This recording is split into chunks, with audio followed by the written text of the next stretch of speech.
Firman bilang jangan bikin itu, jangan jorok-jorok. Artinya jangan lakukan dosa. Mati pula, aku suka ini. Nah, bisa saudara. Ada kodrat anak Tuhan, gembala atau domba Tuhan. Ada Roh Kudus. Karena kita tidak mau dosa. Itulah tandanya yang sudah ada lahir baru kepada kita. Jadi saya singkatkan saja. Roma 12 ayat 12 berkata harus berubah. Dan sepanjang buku ini berkata kita harus menanggalkan manusia lama dan memakai manusia baru. Terus kita akui sampai menjadi seperti Yesus. Saudara tanya mati kepala saudara mengajarkannya. Tapi saya dan saudara tiap hari harus berubah. Amin. Mengapa? Karena hidup orang itu berubah. Saya dan saudara sebelum kami sabarkan training, ya, setahun harus berubah, 2 tahun harus berubah. Seterusnya sampai kita pulang ke surga, kita harus berubah ada sepasari. Semua yang menunjukkan bahwa kita ini memang diciptakan Tuhan untuk menjadi segala-galanya. Haleluya. Tuhan memulihkan kuasa dalam kita. Kalau selama ini setan yang memerintah kita bikin dosa, tak bisa kita lawan. Ya, aku gak mau merokok sehari 2 hari, seminggu lagi udah merokok lagi. Aku gak mau lihat pornografi, ya, situs dari HP ku, ya, seminggu 2 minggu. Minggu berikutnya udah gak tahan melawannya. Kalau tidak punya Tuhan Yesus, itulah halnya. Sesudah kita selamat, ada Roh Kudus, maka ada kesadaran dalam hati kita tidak jauh untuk bisa melawan ini. Dan kita bisa lawan. Roh Kudus itu mematikan semuanya keadaan ini. Bukan hanya dosa diampuni, tapi yang berdosa itu pun dilepaskan Tuhan dari kita. Sehingga saya dan saudara bukan lagi setan yang memerintah kita, bukan dosa yang memerintah kita. Kita memijak semuanya kuasa-kuasa kegelapan, memijak ular kalajengking, setelah setan yang memberi penyakit, yang menggoda kita untuk jatuh pada dosa, dan patahkan semua kuasanya. Dan kita hidup menang dari satu kemenangan pada kemenangan yang berikutnya. Dari kemuliaan kepada kemuliaan. Kalau tadinya kita hamba dosa, kita menjadi hamba kebenaran. Hanya Roma 8 berkata kita lebih daripada orang yang benar. Haleluya. Pulihkan bagaimana kita yang memerintah di bumi ini. Sekarang, saudaraku, pada waktu kami ditembak, ya, kami pernah dibom, pernah ditembak.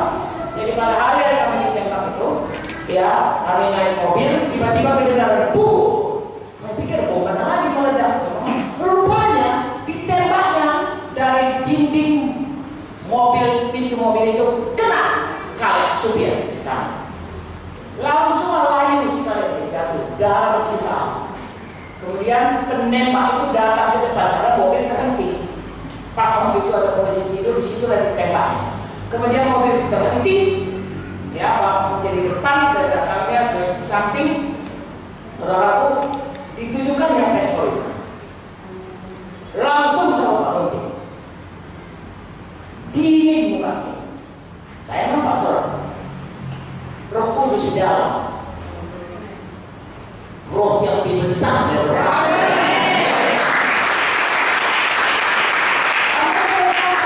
Saya serentak berkata, dalam nama Yesus, dalam Yesus, tidak bisa kau tembak. Dalam nama Yesus, dalam nama Yesus. Saya tidak tahu berapa lama. Saya pikir selama-lamanya sakit. Karena itu yang tinggal meledak. Kelihatan mukanya bingung. Turunkannya. Lalu balikkan badannya, pergi dia. Kalau saudara disimpang kira-kira 50 meter, jatuh sendiri. Saya tidak tahu saudaraku. Tuhan nanti yang menerangkan ini kalau kita pulang ke surga.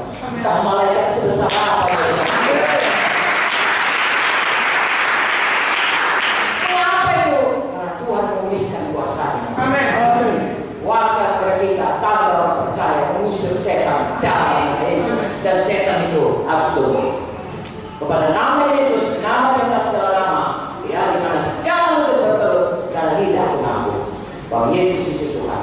Nah, hal seperti itu bukan hanya kesaksian kami, kesaksian kita semua. Apalagi hamba Tuhan ini yang sudah melayani saudaraku, menempuh banyak-banyak tantangan dalam hidupnya. Saudaraku, buku kisah para rasul itu disambung lagi sampai Yesus datang. Tuhan memulihkan kuasanya.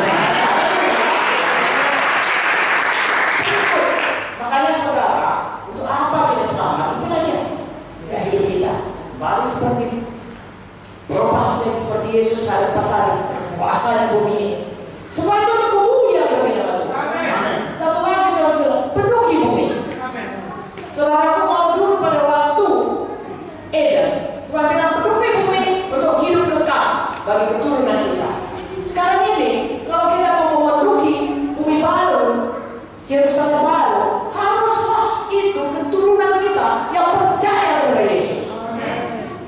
Anak badani atau anak rohani, anak badani kita, kalau dia nggak selamat, nggak percaya Yesus, kalau kita akan berpisah. Kita ke surga, dia tidak ke surga. Bukan pernah kita, kalau kita bersaksi kepada dia, lalu menjadi anak rohani kita, dan kita layani dia, kita muridkan dia, sehingga dia setia sampai mati. Itulah anak kita, itulah yang memenuhkan Yerusalem baru, bumi baru. Makanya Tuhan memberikan kepada kita perintah agung. Halo, amin. Beritakan Injil, jadikan semua manusia ini segala bangsa muridku. Itulah nanti yang memenuhi bumi baru, Yerusalem baru. Makanya saudara dan saya harus menginjil dan memuridkan. Menginjil memuridkan itu bukan pekerjaan hanya Bapak Aritonang dan Ibu Lisnet, bukan. Itu pekerjaan kita semua.